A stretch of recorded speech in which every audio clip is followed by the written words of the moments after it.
What's up, paisans, or should I say amigos? Today we're making Cuban bread. It all starts with a Poolish or a sponge.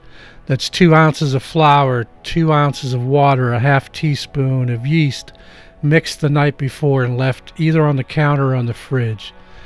The next day we'll take 15 ounces of bread flour, 2 teaspoons of yeast, 1.5 teaspoons of salt.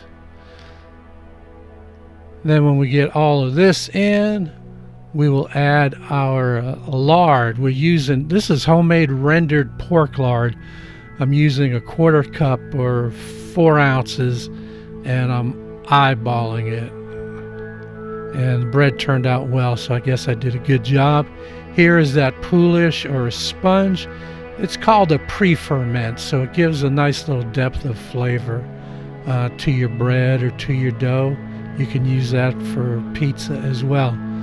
We get everything together, add 1 cup of warm water, and we are ready to mix this bad boy.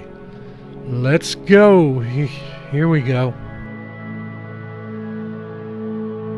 In total, we want to bring this dough together. It usually takes about a couple of minutes, get everything together, and then we're going to knead it for about an additional 8 minutes through the magic of time lapse, or actually dissolve cuts. We're going to get to the end of this cycle, and this dough is coming together nicely. That's my brother-in-law Sean's mixer. It's a Bosch. It's pretty neat. I like the way it works. I have a KitchenAid, but this is pretty cool. So after about 8 to 10 minutes or so, it is done. I'm greasing a bowl. I'm going to form the dough into a ball. You want to get a nice tight ball, get the bottom seamed fairly well. I'll spray it on top and then cover it up. We're going to let this rise about 45 minutes to an hour. And in the meantime, we're taking that homemade lard that I rendered from fat from a pork butt. We're going to grease a pan. And after about an hour, we're going to take out the dough, and we're going to start making and shaping the loaves. First thing I do is get it kind of into a loose rectangle, because I want to try to cut it in half. I am not weighing out. I'm just, again, eyeballing this. So once we get our 2 halves, we're going to form it into rectangles, probably around 10 by 6 or so. It might be a little bit more. It might be closer to 12. But get it into a rectangle, and once you get into a rectangle, you want to square those edges as well as you can.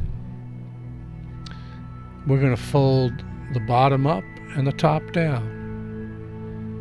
Here we go. So we fold the top in, fold the bottom. Now we're going to just take that and fold that again one more time. I'm trying to get it all nice and consistent.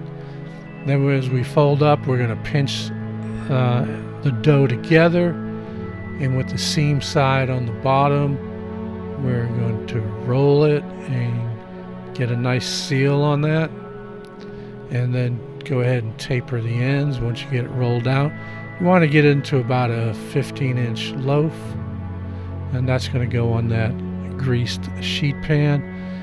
And so wash, rinse, repeat. We're going to do the same thing with the second loaf. Get it into that square off the edges. Then we're going to do our folds.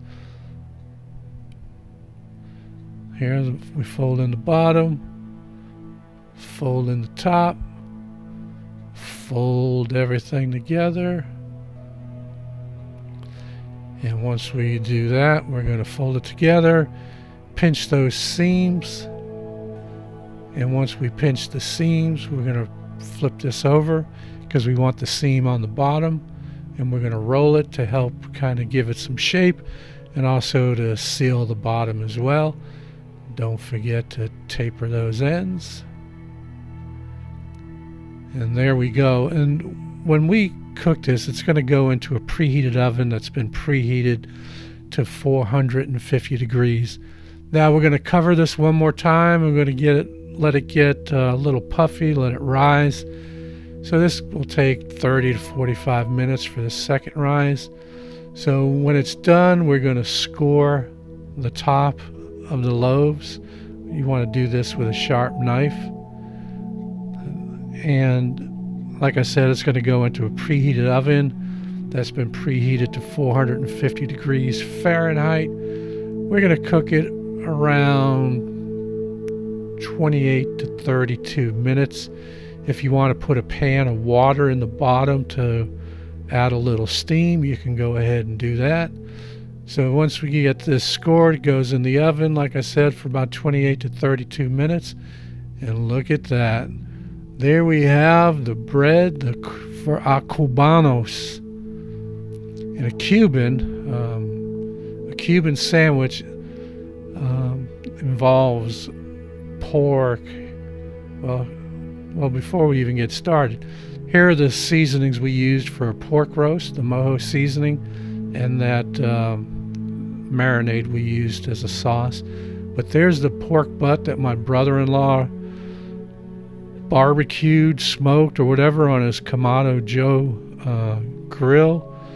Cooked it for about 4 hours, kept the heat around 250.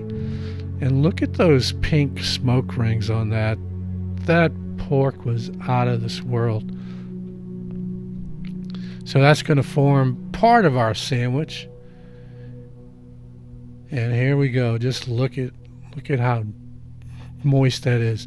But here we go. How do you make it? You put mojo sauce. You put thinly sliced ham. You add your roast pork. Traditionally Swiss, but I'm using provolone. Add your dill pickles. Put a smattering of mayo/mustard. And then you're going to kind of grill it like on a panini press.